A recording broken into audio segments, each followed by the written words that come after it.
Hello, good morning. મારું નામ છે મકવાણા. હું ધોરણ 8 માં નેશનલ સ્કૂલમાં અભ્યાસ કરું છું. મારી વાર્તાનું નામ વાંદરાનો ન્યાય. વાંદરા એક દિવસ બે બિલાડી હતી. તે બે બિલાડી રોડ પર જતી હતી. ત્યાં એને એક મોટો કેક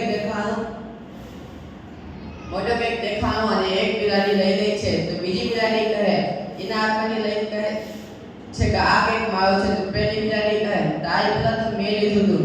તો બીજી બિલાડી કહે છે, તારી પહેલા તો મેં કેક જોયું હતું. તે વાતથી તે બે ઝઘડવા લાગ્યા અને ત્યાંથી જ વાંદરાભાઈ જતા હતા. તો બે બિલાડી કહે છે કે આ વાંદરાભાઈને જ પૂછી. તો વાંદરાભાઈ આ કેક કોને થયું તે ન્યાય કરો અમારો.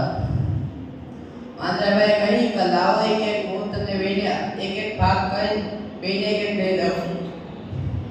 બેને એક એક દઈ દઉં એક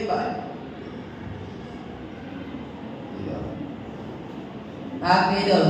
તો વાંદરાભાઈ કેક લઈને બે કટકા કરે છે અને તે કે બે કટકાને એક એક કટકા વિચારે છે કે આમાં એક મોટું છે ને એક નાનું છે.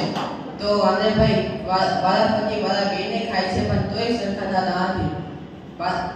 પછી બે કેક નાના થઈ જાય છે. તો પછી કહે છે કે આ બે કેક કેવી રીતે દઉં તો હું જ ખાઈ જાઉં.